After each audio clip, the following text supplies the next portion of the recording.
Well, go figure. It's coming up to March here, and there's a lot of things people out there that are receiving Social Security benefits need to go ahead and make sure they get done before March. And so we're going to talk about the payments for next for March coming up here, 2026. Also got a bunch of video questions people sent in. A lot of questions out there about retirement benefits, survivor benefits, disability benefits, Medicare. So Michelle's going to get to those individual questions. And one of those questions might be something that you have a question about, or your friends or your family. So make sure you stick around. This is also a live Q&A. Michelle's already got a bunch of questions up there. Someone said they called Social Security and they couldn't get an appointment for like more than a month, 5-6 weeks. But remember, protective filing. So if you wanted to start your benefits this month, but you're not able to get an appointment till next month or the month after, tell them at that time saying, "Hey, I called you all 2 months ago. That's when I wanted my benefits to start. It's not my fault that Congress and Elon Musk and Doge decided to cut all your staffing and you didn't have anybody to pick up the phones. And I know it's not your fault either. They want to hire more people, but unfortunately, that's not in the cards." So let's talk about all that and any other questions you have. So in terms of the payment schedule, there's no strange things for March. Other than people receiving SSI, Supplemental Security Income, the welfare-based program, everybody always confuses that. So when we start the live Q&A, SSI, if you're receiving SSI, that means the max you're receiving is $994. SSI is a welfare-based program Social Security administers. It means Supplemental Security Income. It's not actually SSA. It doesn't come from the Social Security Trust Fund. It wasn't started by FDR in 1935 like Social Security. SSI was taken over. It was given to Social Security in the early 1970s. It was a bunch of welfare programs throughout the country, and then Social Security took over. So SSI is Supplemental Security Income. So if you ask a question during the live, it's important that Michelle knows which program you're actually receiving, and that way Michelle can answer your question correctly. Okay, so but for SSI, there is a strange thing. There is no payment in March for SSI because the first SSI people receive their checks on the 1st. You got your check February, you're going to get your check February 27th. So you're not going to get another check in March. That's what happens when the payday is on a holiday or a weekend or something like that. And this is also the time those crazy YouTubers and TikTokers out there say, "Hey, you're going to get 2 checks this month." And no, are you going to get 2 checks this month? Click here to find out. And it's all pretty much BS. It just people got their check on the 1st of that month. And then because the following month, the 1st falls on a holiday or the weekend, then they get their check a day or 2 early.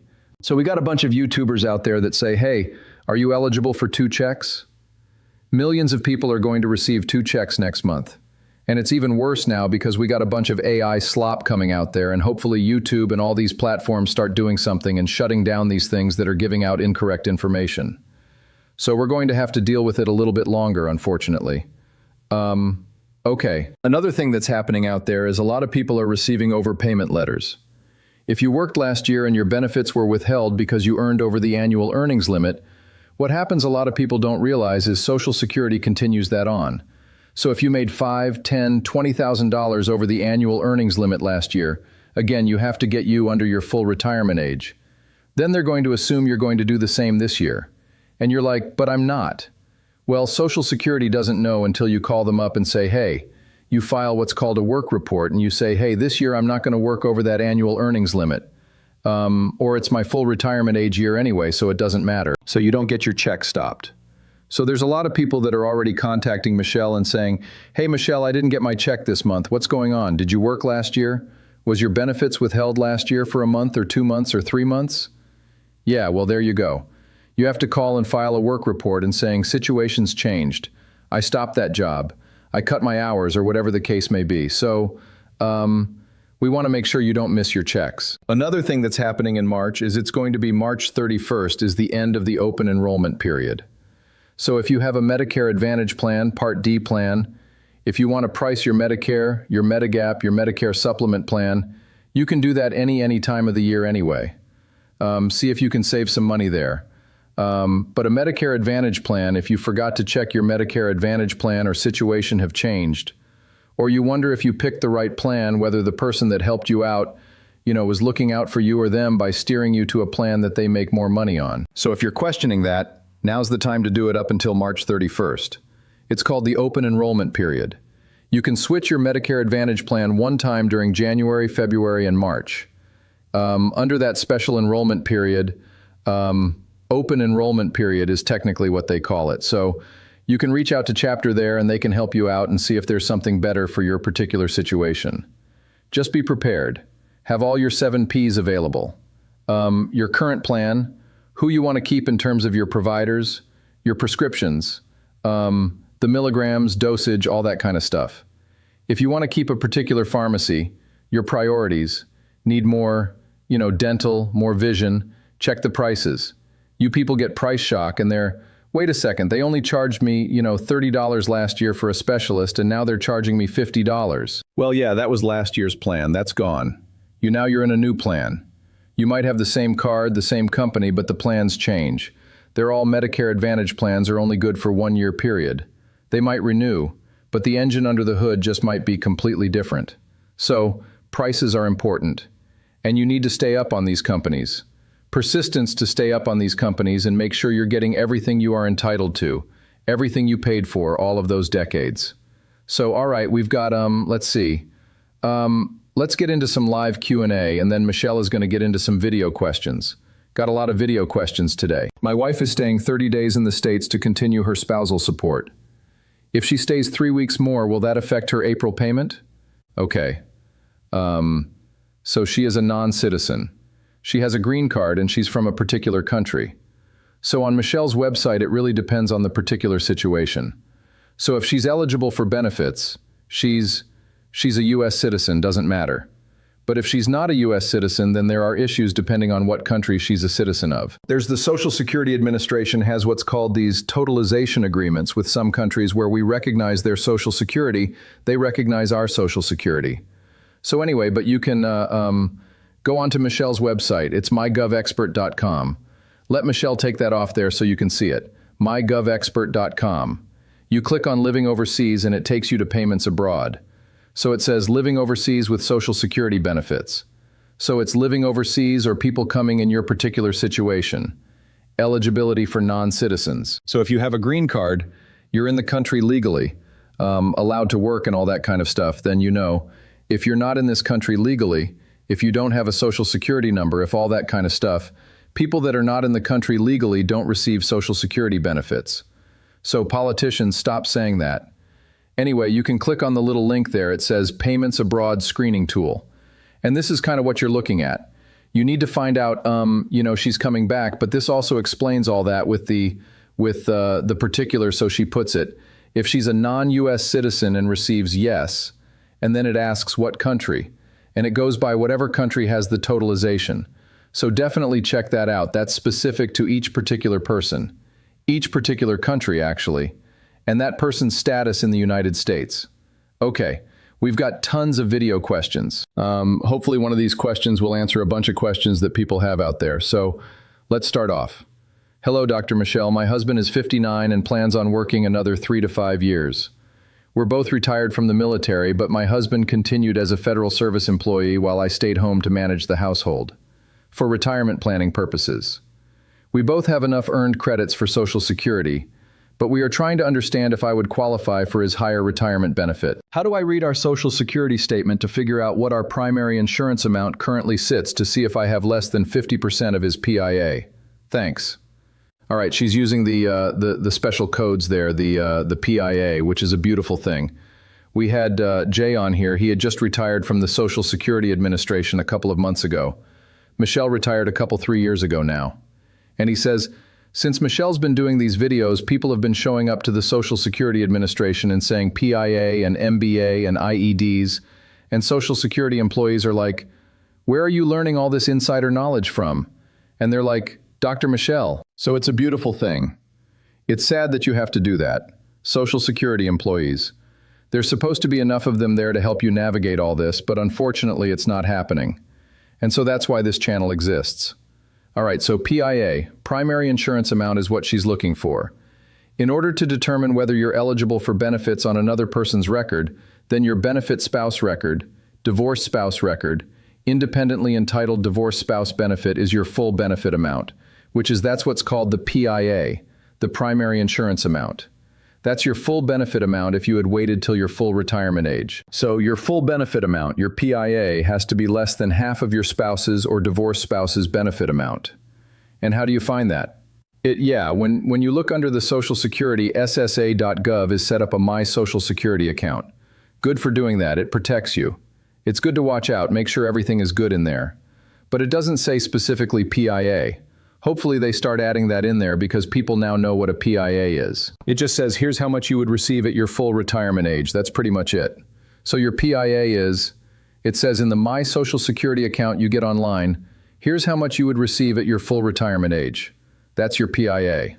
So a lot of people are making mistakes. This particular lady knows that you don't look at the benefit amount. You don't look at the check.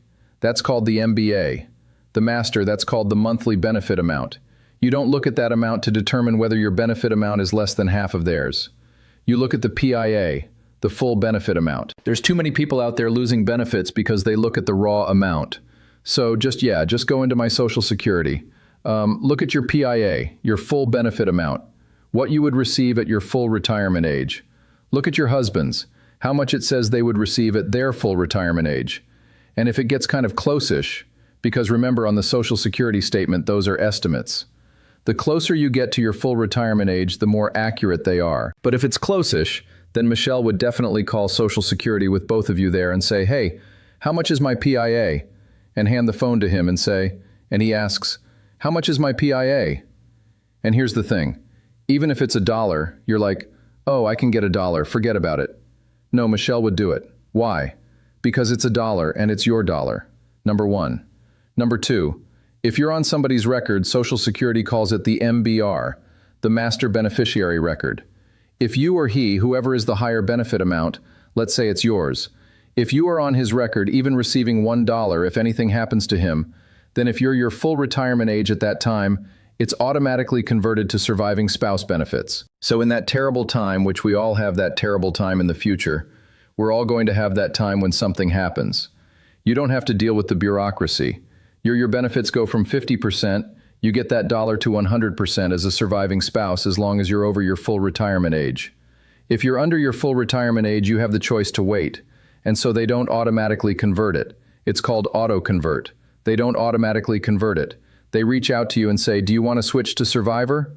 It's going to be reduced a little bit because you're not your full retirement age, but do you want to?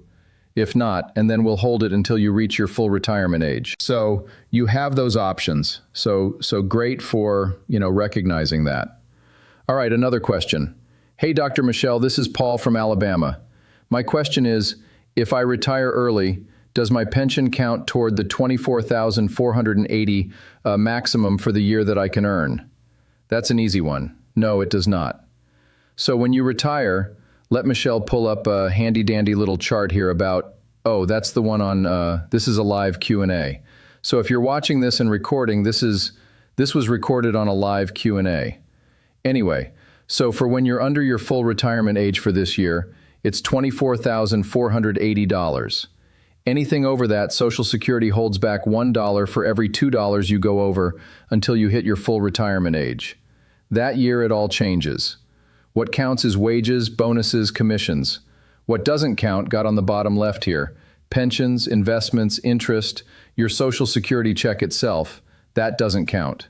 So it's only punching that clock or having net income from a business. So that's an easy one. Your pension does not count against the annual earnings limit for Social Security. All right, let's get some live Q&A questions here. My husband passed away in 2005. He was 55. I'm 60 years old and currently on SSDI and Survivor Benefits. Does his full retirement age affect how much I get each month in Survivor Benefits? No. His PIA, the benefit he would have received at his full retirement age, that's the number they go off of for your Survivor Benefits. But thank you, Colleen, because what you're proving there is you're smart. You understood that you can get SSDI and Survivor Benefits. You can get SSDI and spouse benefits. You can get SSDI and divorced spouse benefits, SSI and/or SSDI and SSI and MSP and LIS. And Michelle did a video yesterday, day before yesterday, on stacking all the benefits you can get. Yeah, so a lot of people missing pieces of the puzzle, but it sounds like you're doing it. Why some people that are receiving SSDI, which is Social Security Disability Insurance, why they don't go out and get other money they're eligible for, like survivor benefits or spouse benefits or divorced spouse benefits, because they think, oh, I'm 60 years old, and if I switch to survivor benefits, sure, I get more money, but then I'll lose my Medicare because I'm not 65. And because I'll be getting rid of my disability and going to survivor benefits. That ain't true. Colleen proves it. She is getting SSDI.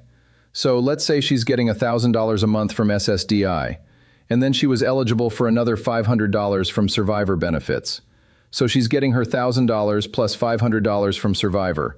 So her survivor benefits was $1,500. That's how that works. So you get $1,500, but you'd get your first. So $1,000, and that offsets what you receive. So $1,000 from yours, $500 from that person. But see, Colleen has SSDI underneath that. And because she has SSDI underneath that, then that means if she's been receiving SSDI for 2 years, 24 months, she already has Medicare even though she's not 65 years old. So you could be 55, 45, 35 years old and have Medicare. And you're like, how can someone have Medicare? They're not 65. Because they've been on Social Security Disability Benefits for 2 years. So thank you, Colleen, for being the example to show. Hopefully there's a whole bunch of other people out there that reach out to Social Security and say, wait a second, I'm 60 and I was married someone when they passed away. Marriage-wise, if it was a divorce type situation, you had to be married to that person for 10 years. If you were married to the person when they passed away, you just had to be married 9 months. There's a couple of exceptions in there, but yeah, so you're going to continue to get survivor benefits forever. Your SSDI, remember, will stop when you hit your full retirement age. It won't stop, it'll just switch. Once you hit your full retirement age, you will no longer receive SSDI. You'll receive the exact same check. It'll be retirement. So at that time, once you hit your full retirement age, no more CDRs, those continuing disability reviews. Don't worry about getting kicked off disability because you're not receiving disability. You're receiving regular retirement. So no work limitations, no reviews, you're good. Go on with your life. Enjoy your life and go out there and try to find someone that you can teach that, oh, you're receiving disability benefits. You know, you can get more money and it doesn't stop your disability. And it, doesn't stop your Medicare.